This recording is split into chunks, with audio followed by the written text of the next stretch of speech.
Last video, JC, Vlad, Bryce Hopkins transferring to another Big East school for his senior year, St. John's, to play for Rick Pitino. Bryce Hopkins is more of like a power forward, more of like a bigger guy. Not a bigger guy, but plays more of a big position than like a Keyshawn Hall does.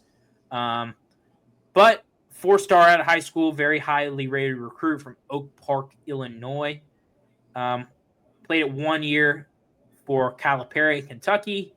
Wasn't really for him, and that's a good story. I always like when people are able to bounce back like that. Played 3 years for Providence. This past year, he only played a few games, but he put up these numbers right here, 17 points, almost 8 rebounds. 2023, he was a first-team All-Big East guy. 2024, he was on pace for a great season. Then he tore his ACL. And last year, he spent mostly recovering from that injury. What do you think as an avid Big East watcher and kind of our Big East specialist here? What do you think about Bryce? Yeah, I kind of feel bad for him, not now, but he had a really good first year at Providence, and then he got hurt. Yeah. And then he ended up missing this past year also. Yeah. So hopefully he can stay healthy, just out of support for a good basketball player. Right. Never want to wish injury on anybody, but absolutely. I think if he does stay healthy, like it's a chance for both of the guys in the front court for St. John's to be all Big East caliber players. I don't think that's hot at all, but like the year that Zuby Ejiofor had this year, he's coming back. Bryce Hopkins, if you get healthy Bryce Hopkins, like that is a very lethal duo. And then they just picked up someone else in the portal. Oh, Josan Sanan. Yes. I'm working on that slide. So yeah, they're set up pretty well. Yeah. They should have Simeon Wilcher coming back as well. He ended up starting for them. But yeah, like those two transfers are top tier recruits. I mean, Pitino doing Pitino things there. And obviously from done, their team was pretty old. But they'll lose guys like Kadari Richmond and RJ Lewis is gone, but definitely you could have a lot worse of a start in the portal. I agree. Yeah, I was honestly, after they lost RJ Lewis to the portal, I was kind of like, okay, this is the end of St. John's. It was a good 1 year run, and then they reloaded a little bit. Yeah. And I think I think a lot of Bryce Hopkins. It was just a great story. You know, and it was kind of sad to see how it ended at Providence because, you know, there's that whole thing with when Kim English came in and you remember he was like playing recruits one-on-one. Like, if I win, you have to stay. If you win, you can go anywhere you want. And everybody loved that. And Bryce Hopkins, the guy he was an Ed Cooley guy, and he chose to stay with Kim English. And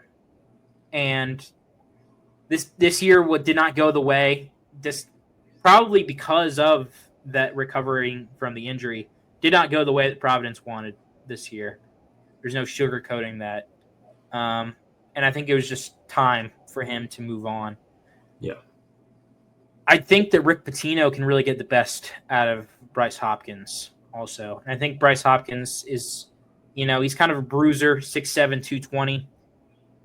And he's not the 6'7", 220 that Tucker DeVries is. He's like 6'7", 220 of like, this guy is 220, you know? Like, so I'm high on Bryce Hopkins. In a weird way, I think it was kind of smart to just spend this year recovering a little bit because Providence wasn't really going anywhere. They were just negative vibes. And hopefully there can be positive vibes in New York at St. John's. So this is a consensus A for us. I do want to add one more thing. Of course. At the start of Hopkins' recruitment, it was like all but done for Georgetown. and I don't know what happened. Interesting. But that is like an all-time sell for Ed Cooley. Wow, that I did not know that.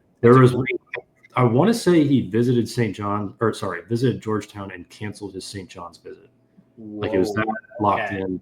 And then I obviously don't know the details of what happened. It could have been a financial thing with how it is nowadays. But if you're Georgetown, you can't really lose out on someone like this. Absolutely agree. Totally agree. That is very, very rough, I will say. One last thing. I'm not sure if he's a good 3-point shooter or not, looking at his stats, because he went from his first year, he shot 36% from the three. Then the 23-24 season before he tore his ACL, he shot 19% from three. And then this year, albeit on only 3-game sample size, he shot 40% from three. Yeah. I mean, I guess I would take the biggest sample size at 36. But same thing, like that's 2 years ago. So you got to be cautious of that. Yeah. But I'm just curious about that because that was St. John's issue this year, and that's what kind of got him in the tournament, among other things, was they could not shoot threes at all. Yeah. Oh, yeah. And honestly, that was the reason why they, like, even their wins, like, they had close wins that could have been 20-point wins, but they just could not make any shots. Yep. But good luck to Bryce Hopkins.